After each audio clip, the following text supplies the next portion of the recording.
In the heart of Asheville, North Carolina, stands an edifice that chills the bones of even the bravest souls. As if ripped from the pages of a Gothic novel, this shadowy manor, shrouded in an aura of dread, looms ominously near the infamous Helen's Bridge.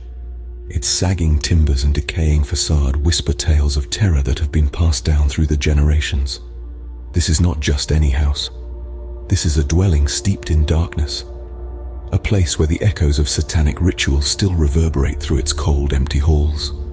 A place where the memories of 4 gruesome murders still linger like a malign spectre. The very air around it seems to tremble with an unspeakable horror, a palpable fear that clings to the soul. The chilling history of this house is etched into every weather-beaten board and rusted nail. The stories that swirl around it are as numerous as the dead leaves that litter its grounds. Some say that the house is cursed, others that it is a portal to the underworld. But all agree on one thing: it is a place of nightmares. The previous owners, in a state of utter terror, abandoned this house in the dead of night, never to return.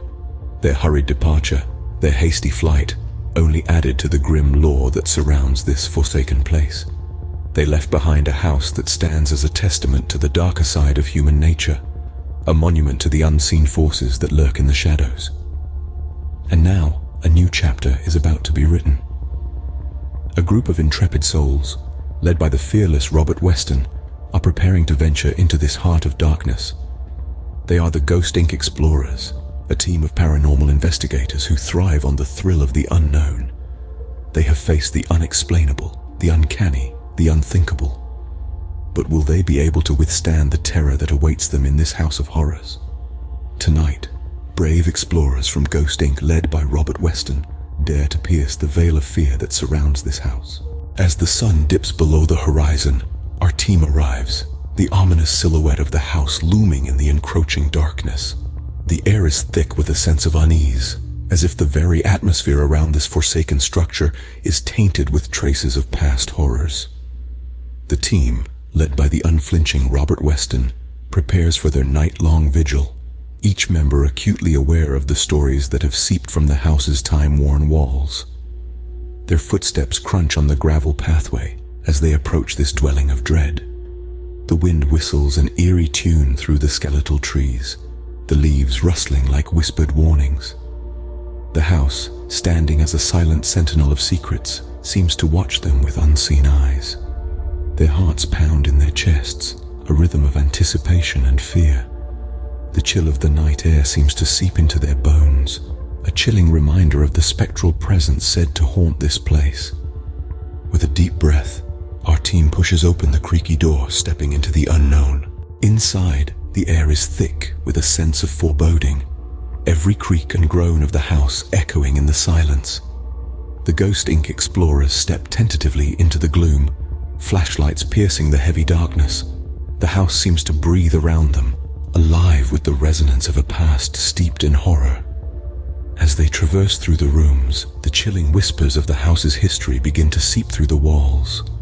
The once grand dining room now sits in decay, the air heavy with an icy chill that can't be explained by the winter's night outside. The explorers' breath fogs up in the beam of their flashlights, a stark contrast to the musty warmth of the rest of the house. It's as though the very air in the room is resisting their presence, an unseen force pushing back against the intrusion. Moving on, they reach the staircase, an imposing structure that groans under each step. From the top, a low hum emanates, a frequency just audible enough to set one's teeth on edge. The unsettling sound seems to pulsate, growing louder as they ascend. It's like the house itself is warning them, trying to steer them away from the horrors of its upper floors. Suddenly, a door slams shut in the distance, the sound echoing through the empty corridors. The explorers freeze, hearts pounding, as they listen for any further signs of disturbance. But the house falls silent once more, the only sound the heavy thud of their own heartbeats in their ears. The atmosphere is thick with anticipation, a sense of dread hanging in the air like a storm cloud. The house is a labyrinth of terror, every room a new mystery. A child's room, the wallpaper peeling to reveal cryptic symbols etched into the plaster. A library, the books scattered and torn, pages fluttering in a non-existent breeze.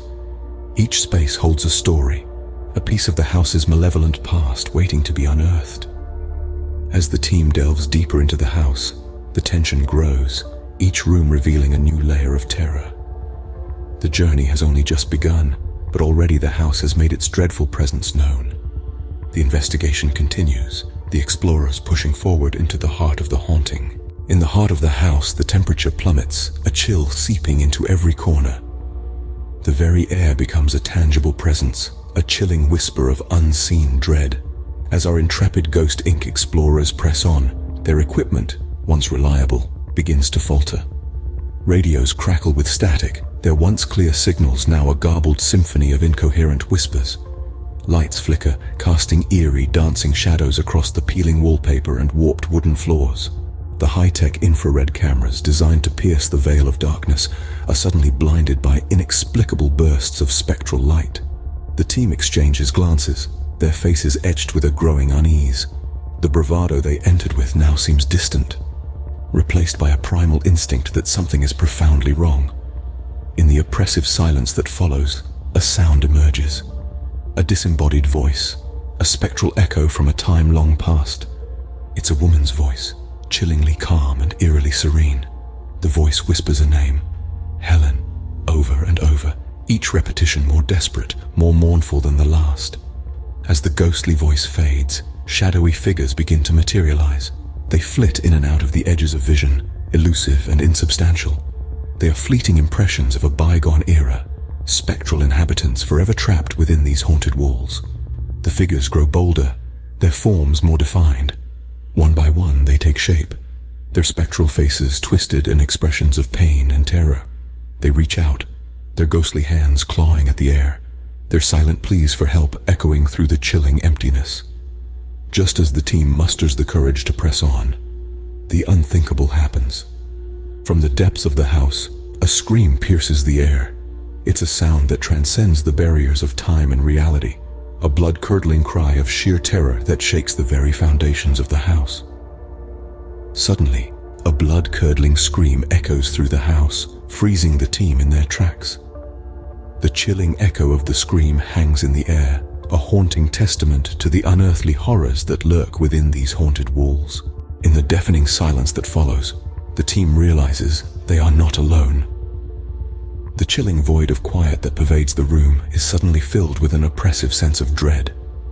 The Ghost Inc. explorers, seasoned veterans in the field of paranormal investigation, find their hearts pounding in their chests. Their breaths hitch, their palms sweat. They are firmly in the grip of a terror they've never before experienced. The air around them seems to thicken, the darkness deepening, as if the house itself is closing in. It's almost as though the very walls of this cursed place are alive and watching, biding their time. Suddenly there's a sound, a whisper, a rustle, a faint shuffle. It's a noise that's not quite human, yet not entirely otherworldly either. It's as if the house is speaking, groaning under the weight of its own tormented history. The team's eyes dart around, their torches casting frantic beams of light into the pitch-black corners of the room. The atmosphere is electrifying, the tension tangible. They can feel it, the presence, the entity, whatever it is that haunts this house. It's not just in the house, it's all around them, within them, its icy fingers creeping into their souls. Their rational minds scream at them to leave, to get out, to escape this horrifying nightmare. But their feet are rooted to the spot, held captive by a fear that's as paralyzing as it is petrifying. The chilling realization dawns on them. They are not the hunters here, they are the hunted. The temperature drops suddenly, the cold biting into their skin. The hairs on the back of their necks stand up. It's here, it's close, it's... Just as the team is about to flee, a shadowy figure appears, blocking their path. With terror coursing through their veins, the team makes a desperate dash for the exit. Robert Weston and his Ghost Inc. explorers, once calm and collected, are now consumed by sheer panic. The once familiar layout of the house now feels like an ominous labyrinth, each room a potential trap, each corridor a pathway to the unknown. With adrenaline pumping, they weave through the darkened hallways, the chilling echoes of their own footsteps, a stark reminder of their precarious situation. They can feel the icy presence of the shadowy figure, a mere breath away, an unspoken threat lurking in the darkness. Their hearts pound in their chests like war drums, the chilling presence of the figure growing closer with each passing second. As the exit finally comes into view, they scramble towards it, the promise of safety just within reach. As they stumble out into the cool night air, they can't help but glance back at the house, a sense of dread lingering in their hearts.